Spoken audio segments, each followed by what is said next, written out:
Morning guys, it's day 78. I am on my way to a shoot this morning and I am dead tired. I'm on 3 hours of sleep.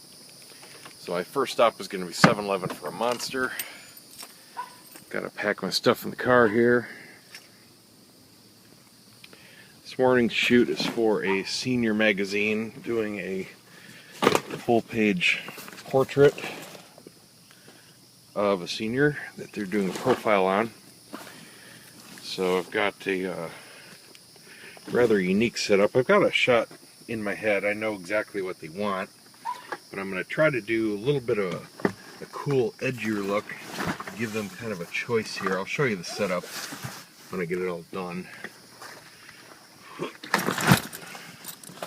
But it should come out really well, and I'll definitely have a couple cool shots, I hope, for my portrait. The problem is I haven't met the talent, the actual person I'm taking the picture of yet, so I don't know exactly how old they are, exactly what they look like, but hopefully they have a lot of character.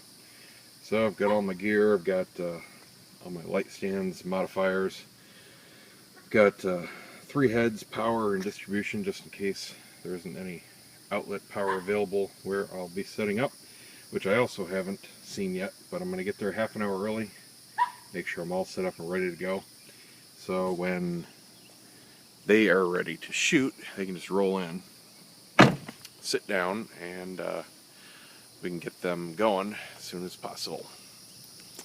So let's go do that.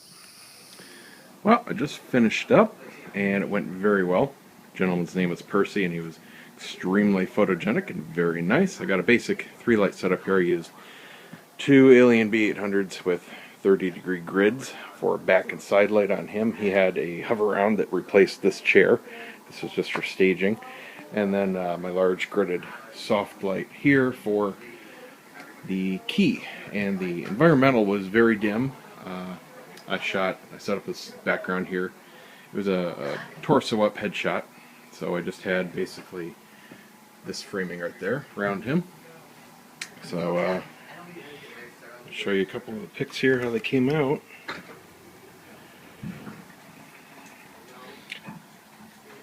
Get the exposure on this camera. This is probably the shot I will submit for the full page. And I've got a bunch of others just for other ratios. I like that one there. Got him to laugh. So yeah, that worked out very well. Now I get to put the room back and continue out the day. I got my new air filter in, so I'm going to be putting that in, and I got the garage door guy coming pretty much as soon as I get home and finish up this stuff. See you in a bit. Well, here's the new air filter. I got a smoking deal on it. It's a $130 filter. It's specifically to replace the JCW air filter when you upgrade it on the Mini. And it kind of looks like a K&N cone. It's got cotton pleated design and the wire mesh over it. So I do need to oil it. I had a K&N recharge kit because I've used these on previous cars, but the last one I had was like 10 years old, so I tossed it. I'll go buy another one. They're only like 10, 12 bucks for the oil and cleaner. But this is special because usually the K&N is just a closed top, but this has an additional inside cone filter with more pleats and all that, because not only do you have the cold air coming on the outside of this on the Mini, you also have the direct cowl induction coming from this end. So this is sitting in the box, and you've got the air coming in underneath, and then you also have the air coming directly at the nose. So this is even better than all the other designs, even that foam one I had in there, which was a solid top, because this will directly let all the cold air into the engine. So I'm off to the store to get some K&N oil, and we'll get this guy installed. And I must have freaking rubbed my steering wheel when I got in, and it caught, I don't know, maybe it was metal on my pants or something, but I've got like little cuts on my steering wheel, and it just happened. So I'm hoping they're not too deep. I'm gonna put some leather conditioner on it and try to smooth those out, because it's really annoying. It's right at the 3 o'clock position. I put my hand on there, I just left the chute, and I'm like, oh, you got to be kidding me. You know, the steering wheel is important in a car. It's your main interface, so it has to be comfortable. Anyway, let's go to the store, get some oil, and get this installed. Like, get that ghetto contraption off.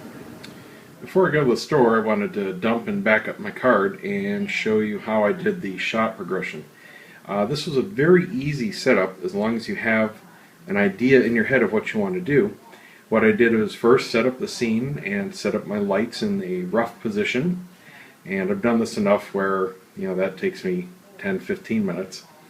And I can easily dial in my settings. I use some equipment that allows me to modify everything from the camera, which is a huge time saver. I'll go over that in another video someday, but when I use speed lights, nothing beats the Canon 600 series right now. They have built-in radio controls, everything works with the latest Canon bodies, and it's just awesome. But when on location like this, I use a Radio Popper JRX system, which allows me to have full manual control of all my Alien Bs. So that's what I use today. So this is just a basic ambient room shot, and it's kind of hard to show up here on this phone video, but there is a little bit of light. I can see the chair. You may not be able to, maybe just a little bit in this video, but you can barely see the chair. But what I'm really looking for is the background here. This is where I want to establish my ambient environmental light. So I want to see some of the outside light. This was shot at 10:30 in the morning, so it was bright outside. I closed the blinds here, I set up the plants and everything, and this chair is just a placeholder. He was in a hover-round, so I replaced this. This is just for my modeling. So I can see the light coming in from the outside, and that's what I wanted to be present. And I knew how much light I was going to have splashing on this background, but I needed this set as my base level because I can't control the sun, so I set up my settings to get what I like here. So then I turn on my side and back lights, which again are just 30-degree grid spots.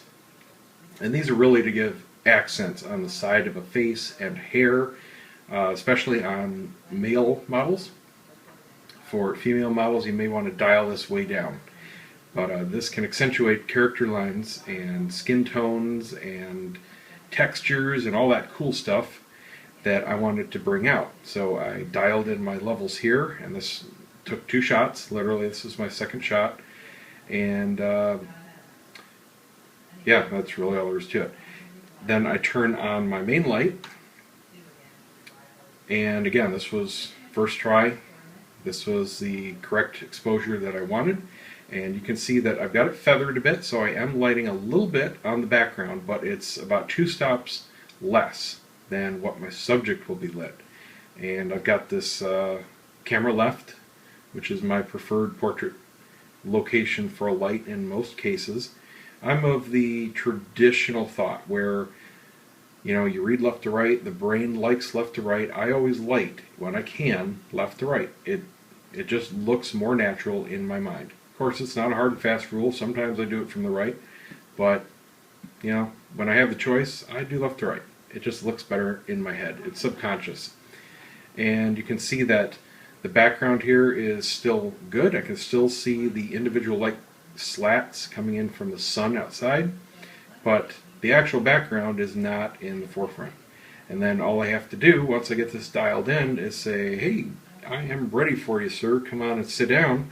And I was done with him in 5 minutes. I got a whole bunch of shots, different crops and everything. And there you go. Bam, he's done. Again, in this video, I can see on the screen here on my phone, it's not correct. Let me see if I can change this exposure. There we go, it's a little better. But his hair is not blown out. It may look like it in this video, but everything is beautifully exposed. Nothing's clipped. It's about a 2-stop difference from him to the background, and I've got just a slight Rembrandt going. That's why I love using the grid on my softbox. It still gives me the beautiful, soft quality of light, but I can control the direction very easily. I love grids. I love control. It's all about lighting control for me when I do a portrait. So anyway, that is it. This is probably going to be the shot I end up doing a full edit on, which isn't going to be much.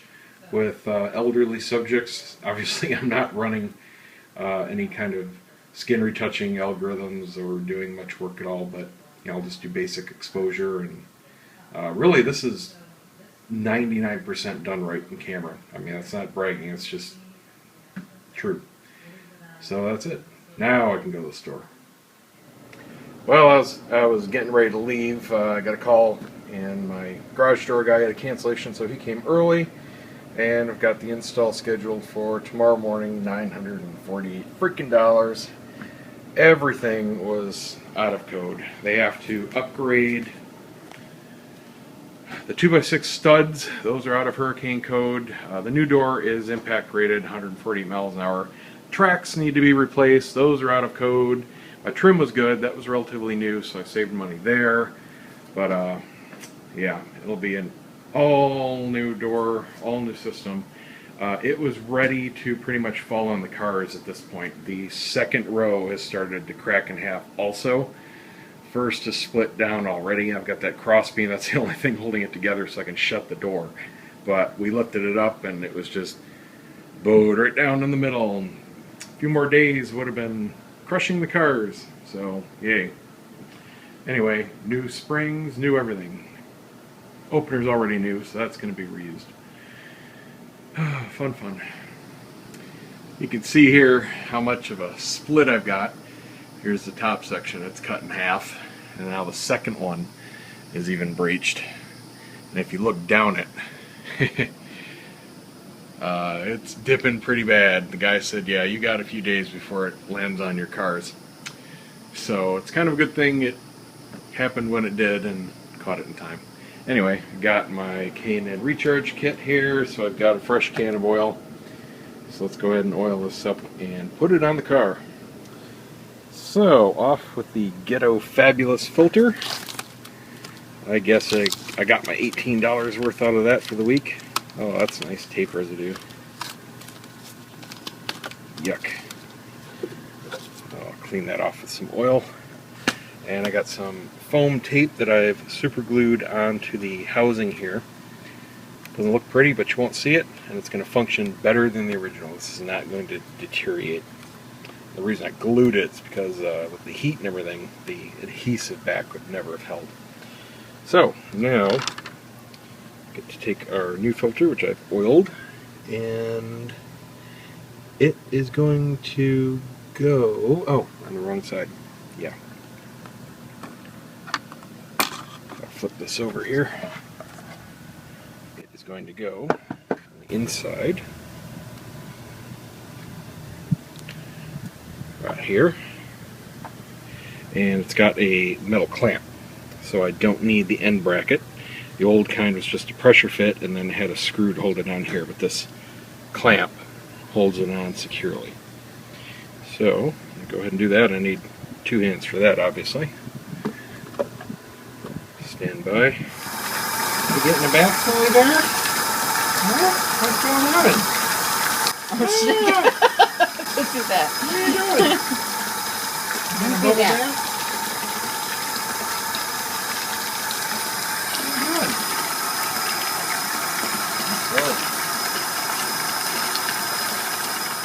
Well, it is definitely my stupid rivet right here on these pants hitting my steering wheel. What happens is I get in, and it's a Mini, it's a small car, and it just hits perfectly right here when I get in.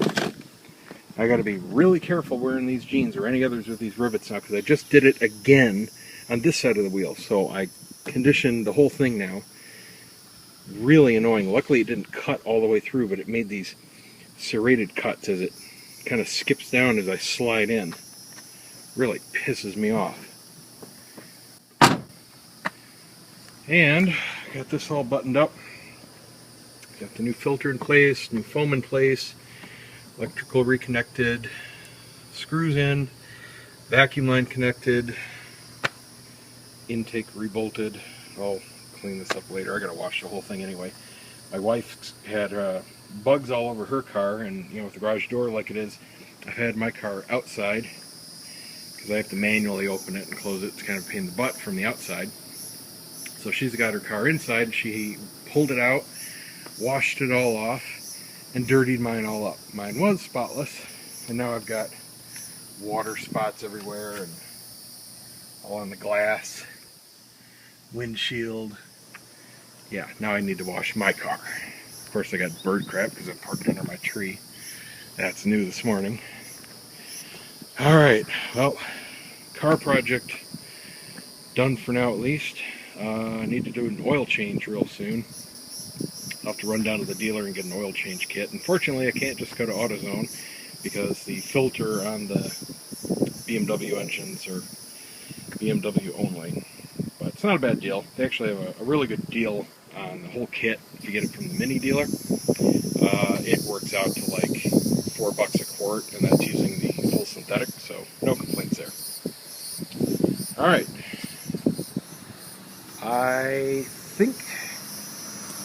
guess it helps if you can see me. I think that'll do it for today. I've got a lot of work to do. I don't know if I'm going to take a ride later. I might, but we'll see. Anyway, see you guys tomorrow if I don't. No, thanks. No, no. No. No. Chloe, don't you want a pedicure?